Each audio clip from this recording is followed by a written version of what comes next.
Hey guys, Mike Pattern Traders. It is March 18th. Real quick update on BTC. My rule, first I'm talking about where my rule short is back into profit.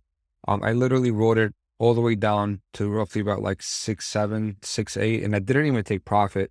I don't even know why. And it was a pretty heavy short. So at this point right now, I'm still holding it. I held it underwater. If I see any kind of 4-hour close above this order block over here, I'm closing it. I'm absolutely closing. I don't want to see any candle above this red box. Ideally, what you want to see is a capitulation all the way down to fives. So if the market is to sell off this weekend, you want to see this come all the way down. But obviously, let's not get ahead of ourselves. You want to draw a trend line. You want to tell yourself, okay, the minute this trend line breaks, you could do it this way, you could do it this way, whatever. The trend line's a trend line, right? The minute this trend line breaks with a close beneath it, then you want to assume that we're going to bleed and grind lower. Even though I know that Rune could potentially be bullish to the top side to go for that quarterly VWAP. I don't know where it's at, but the quarterly VWAP, it's pretty high. Do we not have the VWAPs here? Quarterly. Oh, I didn't update the new ones. Fuck. So the quarterly VWAP is sitting at $10. Yeah, it's not going to happen now. But anyway, idea is to pretty much do something like this. And then you want to take at least 50% off here. At least 50% off here at that 6.5 to 6.7 mark. So I've been playing a lot with fair value gaps, and I think that we will release something to help us identify them precisely. So regarding BTC, right? I'm going to put on my daily open. Actually, you know what? I think I have a chart. Yeah, there we go. My old chart. So this is the same chart that I've been working with since the beginning of the month. We got the deviation at the bottom sometime like last week or whatnot, or 2 weeks ago. So we haven't really done anything. We're still in a range, but given the fact that we broke above the micro range again for like how many times, like the 50th time, right? Given the fact that we broke above this yellow box, I'm gonna keep dragging it on. And we're consolidating at the 1 hour orderly block. Wow. Order block. The 1 hour order block over here, roughly around about 40,000 to say $41,000. I still think there's potential for us to go to $42,000 and $43,000. Now, this is my map. I'll show you guys in the lower time frame what I'm expecting. Overall, as long as we don't lose the weekly open, the previous weekly open at 37.7 with a weekly close, I think that BTC will eventually grind its ass back up to like $45,000, $46,000. This is from a higher time perspective. If we lose 37, I can't see 36 holding anymore because we've spent way too much time here. So that means that whatever move we get is going to be impulsive. And usually an impulsive move does not respect the first support it hits, which is going to be that 36K range down here. So if this does happen like this, I think we're going to just fucking die and go all the way down to $33,000. I can't see 36 holding. If it came from here, I would have been like, you know what, beautiful. I'm long in this and I'm targeting back to the old Monday high. But given the fact that we already broke above this range, right, this over here, there's no reason to come back down here unless you're bearish. Let me give you a fresh chart. I want to show you guys something. Fresh chart. So there's let's go to the 10 hour. I'm going to paint it nicely for you guys. 10 hour has the order block right about here. Okay. That's your 10 hour order block. I'll name it 10H. There's some good stuff that are pending, guys. So I'm excited. Hopefully before summertime, everything is like in motion.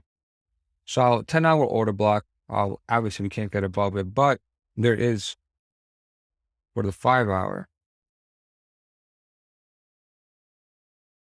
there's a fair value gap here. Okay. Between 42.6 and $43,000, which makes me think that as long as we don't lose on the short term, 39,000, on the short term, 39,000, meaning like in the next 3 to 4 days, we don't lose 39,000, then I'm pretty confident this is going to get tapped. Now, the weekend is here, low volatility, easily to move the market. So be careful with how you trade, but this is what I'm trading for the next 3 days or so. Any 4 hour candle under this green box, I'm going to be a little upset because we're probably going to come and take these lows with ease. I'm talking about like probably a pretty interesting flush is going to take place if we come down here, right? There's too many clean lows. And then at that point, you're technically going to end up going down to like that $33,000 range, which I think is probably going to be this right here. So there's a lot of support sub $34,000. Now, I know technically speaking, you do want to buy the 36,000, but I personally will wait for a reclaim before. I'm not going to knife catch it is what I'm trying to say. I know before I said I wasn't going to buy the 36. Well, I meant to say I'm not going to knife catch the 36 because we already broke microstructure. When you break microstructure and you come back under it, it's not really bullish after that. Now, if this dump came from here and say we were like over here, right there, and from here, we went down to 36. We took out these lows. Oh my God, I would have opened up like a fucking 50x long at that point, and I'll be easily targeting that. But because we already broke structure to the top side, like look at this. Boom, we broke up. So now we're holding above this level, this $39,000 level. So as long as we don't close under this red line over here, 39.9, I think that we're going to go to 42.5 or $43,000. And let's take it one step at a time and see what the weekend presents itself. Otherwise, oscillators look pretty okay. We have a pretty ugly 10-hour RSX algo fire. 10 hours is significant for me. Like when we get those fucking 10-hour reds, I mean, you can't ignore them, guys. You cannot ignore them. So be very careful. 10-hour to me is like basically playing the daily during the fucking bull market and buying the bottom.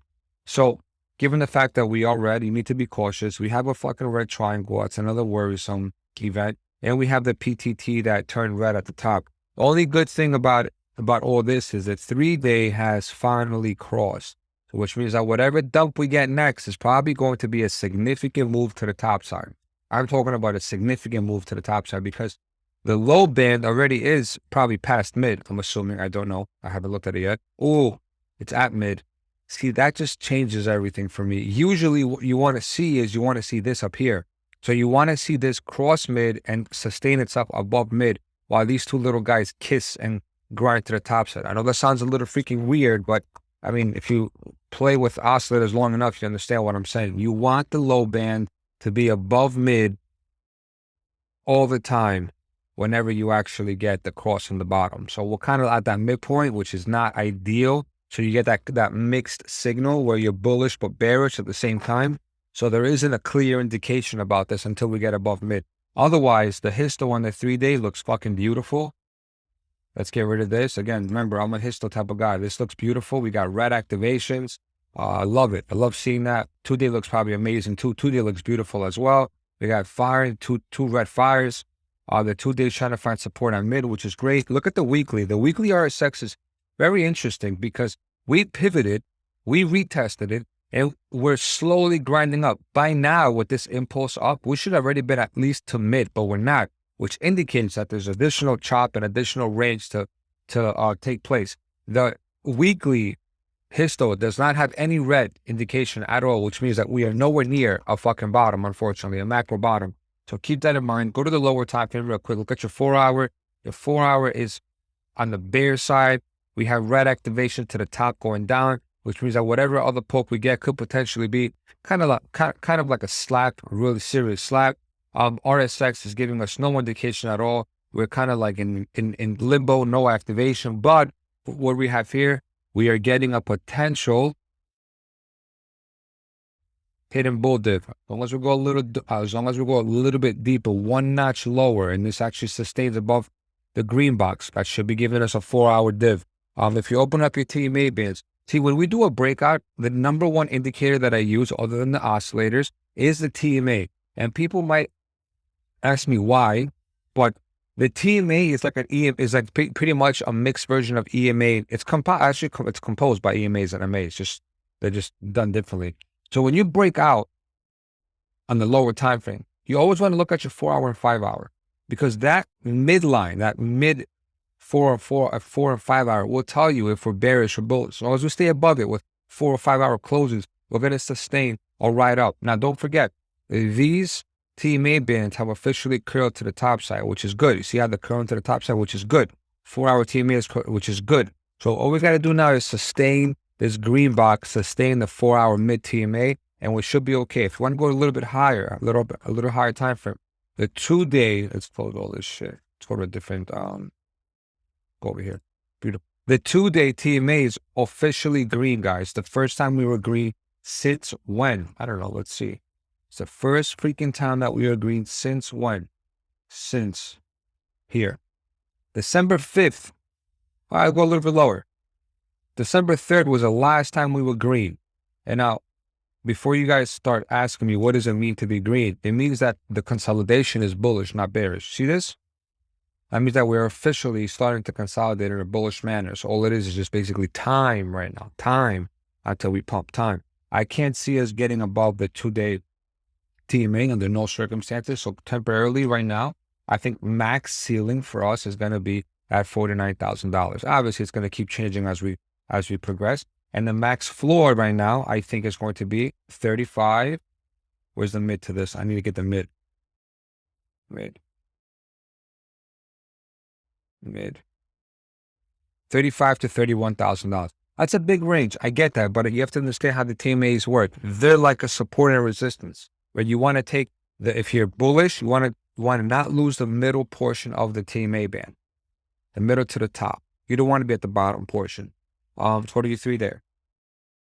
3 days green as well, which is beautiful. It's exactly what you want to see. We're consolidating, we're chopping around. People are getting bearish again, obviously, but we're green over here. So more likely than not, this will break to the top side. Keep that in mind. Whether we have one more wick to the downside just to fill up these gaps down here, it's still going to eventually pick us up to pick us right back up. All I'm saying is don't get discouraged by the chop. I'm not telling you we're freaking bullish or bearish, but we have good indication that we are going to get a pump.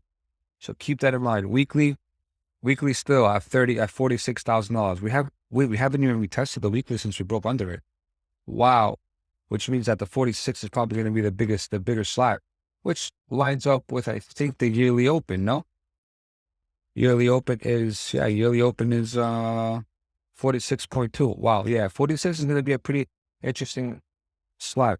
So have you guys noticed that every single weekly candle pumps up and then right before the weekly closes, we just die? So what do we have, like 2 days left of this pump before it ends up going back down to like fucking shit, right? So let's hope that this time it's different. Let's really hope this time it's different.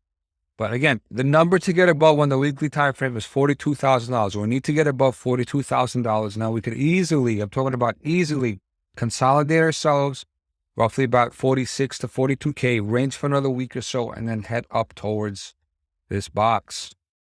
That's what I'm looking at right now. That's exactly what I'm playing, guys. I don't have any other information to offer. I'm sorry, but trade safe. And don't forget, if you are in any positions, my biggest position right now is Sol. So my biggest position. I have Sol, balls deep in Sol. It's not even funny. A Sol and AVAX. And obviously I'm targeting up here for a swing, but I'm taking profits on the way up once we break out, because I know for a fact that we're going to have a hard time getting above right there. At 110 is going to be a very hard, so it's a gap. At 110 is going to be a very hard nut to break, unfortunately for us. And you know, even 95, even this right here, 95, 96, very hard to break. But once you close a daily above this level, or even a 12-hour, you could easily target this up here. That's what I'm playing, guys. I'm in a very fucking big long for AVAX as well. And that's it. Guys, trade safe, and I will speak to you in Discord.